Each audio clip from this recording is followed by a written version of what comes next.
తెలుగు జాతి కోసం పుట్టి తెలుగు ప్రజల ఆత్మగౌరవం కోసం బతికిన మన దేవుడు మా తాతగారు నందమూరి తారక రామారావు గారికి పాదాభివందనాలు చేసుకుంటూ ఇవాళ ఆయన పేరు మీద కళావేదిక ఎన్టీఆర్ ఫిల్మ్ అవార్డ్స్ చేసుకుంటున్న సందర్భంగా ఇక్కడ విచ్చేసిన పెద్దలకు, మా అభిమానులకు, మా శ్రేయోభిలాషులకు, మరి మీడియా వారందరికీ మా నందమూరి కుటుంబం తరఫున పేరు పేరున నమస్కారాలు తెలియజేసుకుంటున్నాను.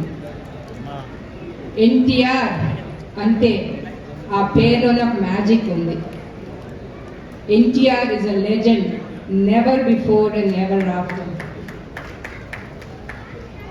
ప్రపంచవ్యాప్తంగా మనం తెలుగు వాళ్ళం, మన తెలుగు జాతిని గొప్పగా చెప్పుకునే స్థాయికి మనం ఉన్నాము అంటే అది కేవలం మన నందమూరి తారక రామారావు గారి వల్లే.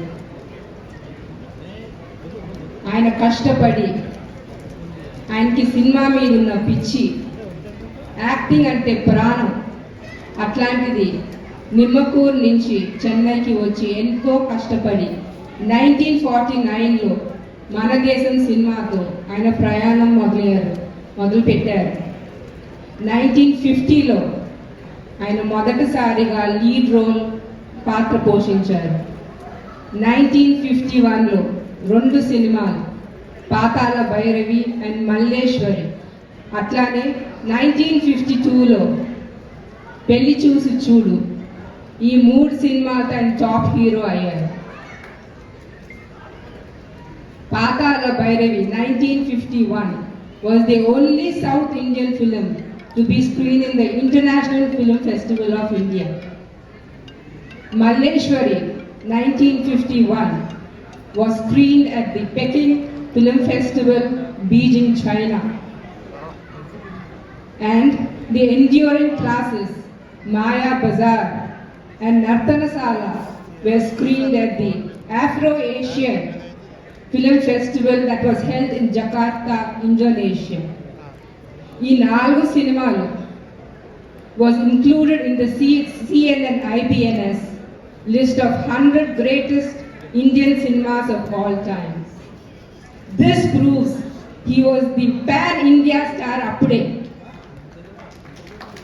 He has proved it all. అందుకునే ఇవాళ ఆయన్ని మనం విశ్వవిఖ్యాత నట సార్వభౌమ అని సంబోధిస్తున్నాం.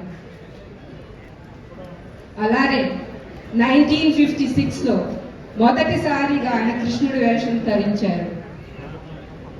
కానీ ఇట్ వాజ్ ఇన్ 1957 ఇన్ మాయా బజార్ మళ్ళీ కృష్ణుడి వేషం వేసి ప్రజలందరినీ మెప్పించారు.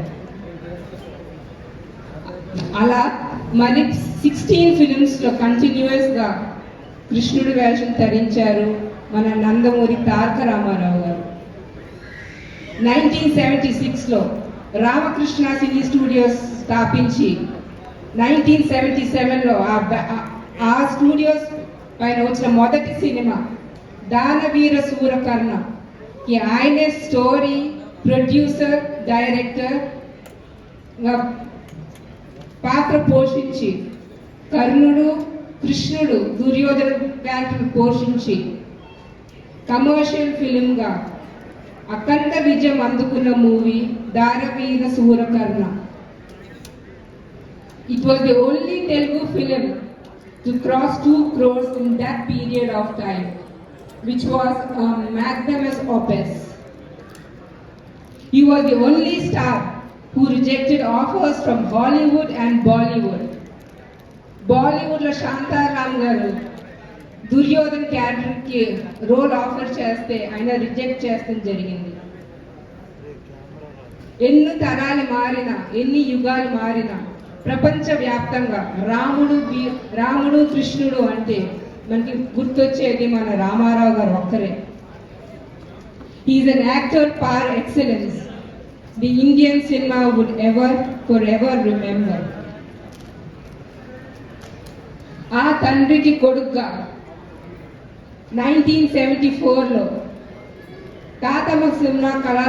తాతమ్మ కళ సినిమా ద్వారా హీరోగా పరిచయం అయ్యారు మన నందమూరి బాలకృష్ణ గారు. ఇవాళ ఆయన స్టైల్లో ఒక అద్భుత నటుడుగా ఎన్నో పాత్రలు పోషించి మనని మెప్పించి age is not a factor అని ఇవాళ తరం హీరోస్కి ఫైట్ ఇస్తూ బాక్స్ ఆఫీస్ వద్ద 3 సినిమాలు బ్యాక్ టు బ్యాక్ 3 సినిమాల హ్యాట్రిక్ అందించిన ఘనత మన నందమూరి బాలకృష్ణ గారిది. అట్లానే ఆయన బసవతారకం క్యాన్సర్ ఇన్స్టిట్యూట్ హాస్పిటల్కి చైర్మన్గా బాధ్యతలు నిర్వహిస్తూ ఎన్నో